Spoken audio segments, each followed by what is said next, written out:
ആശ്രാമ മൈതാനിയിൽ സംഘടിപ്പിച്ചിട്ടുള്ള Christmas new year കാർണിവലിൽ karate പ്രദർശനം സംഘടിപ്പിച്ചു. ആൺകുട്ടികളും പെൺകുട്ടികളുമായി നിരവധി പേർ ചാമ്പ്യൻഷിപ്പിൽ പങ്കാളികളായി.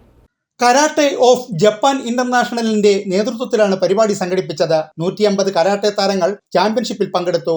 ജില്ലയുടെ വിവിധ പ്രദേശങ്ങളിൽ നിന്നുള്ള കരാട്ടെ താരങ്ങളും പരിപാടിയിൽ പങ്കെടുത്തു.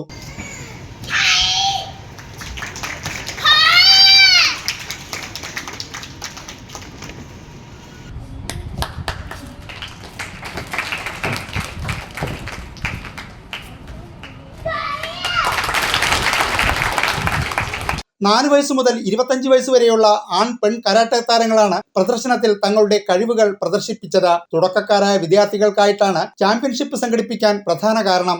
ഇവരുടെ ആത്മവീര്യവും വ്യക്തിത്വ വികസനവും ഉയർത്തിക്കൊണ്ടുവരാൻ ഇത്തരം ചാമ്പ്യൻഷിപ്പ് വഴി കഴിയുമെന്ന് സംഘാടകർ പ്രത്യാശിച്ചു. ഇവിടെ 4 വയസ്സ് മുതൽ 25 വയസ്സ് വരെയുള്ള വിദ്യാർത്ഥികളാണ് ഈ ചാമ്പ്യൻഷിപ്പിൽ പങ്കെടുക്കുന്നത്. ഇത് ഒരു ഇന്റർഡോജോ കരാട്ടെ ചാമ്പ്യൻഷിപ്പ് എന്നുള്ള രീതിയിലാണ് തുടക്കക്കാരായ വിദ്യാർത്ഥികൾക്ക് വേണ്ടി സംഘടിപ്പിച്ച ഒരു ചാമ്പ്യൻഷിപ്പാണ്. അത് ടീം റിയോക്കുവിന്റെ നേതൃത്വത്തിലാണ് ഈ ചാമ്പ്യൻഷിപ്പ് ഇവിടെ നടത്തുന്നത്.